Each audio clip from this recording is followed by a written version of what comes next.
আসসালামাইকুম। দেশি মাছ রান্না করব, রেসিপিটা দিচ্ছি আপনাদের। দেখেন, পেঁয়াজ বাটা, পেঁয়াজ কাঁচামরিচ দুইটা একসঙ্গে বাটা হয়েছে এবং আদাও আছে, দিয়ে দিলাম।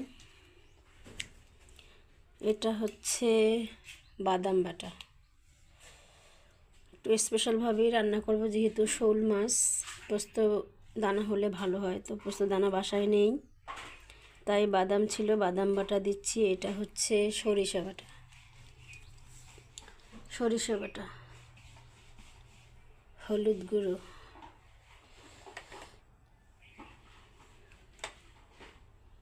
জিরা ধনিয়ার গুঁড়া,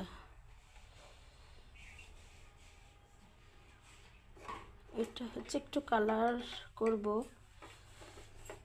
যে মরিচের গুঁড়া একটু কালারের জন্য, কালারটা ভালো আসবে। যেহেতু বাদাম বাটা আর সরিষা বাটা যাচ্ছে, তরকারিটা একটু হোয়াইট কালারের হবে, তাই একটু মরিচ বাটা দিলাম। আর খাবারের তেল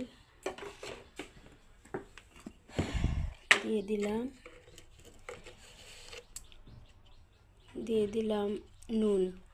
মাছগুলো এখনও জ্যান্তই আছে, কই মাছের প্রাণ, অনেকেই বলে কই মাছের প্রাণ, কঠিন একটা প্রাণ কই মাছের।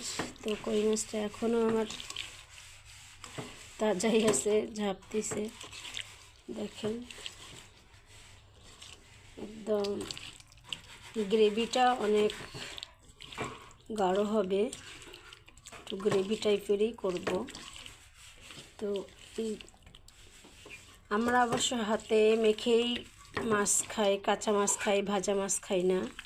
তো এভাবে হাতে মাখা মাছ খুব মজাদার, রান্নার স্বাদ হয়। আসলে সবাই খায় না, আমরা খাই। আজকে কই মাছ আর শোল মাছটা একটু আলাদাভাবেই রান্না করলাম। আপনারা এইভাবে কে কে রান্না করে খান আমার কমেন্ট বক্সে জানাই দিবেন, লাইক করবেন, শেয়ার করবেন। ভিডিওটা একটু লং হয়ে গেছে, তো সবাই ভালো থাকবেন। আল্লাহ হাফেজ।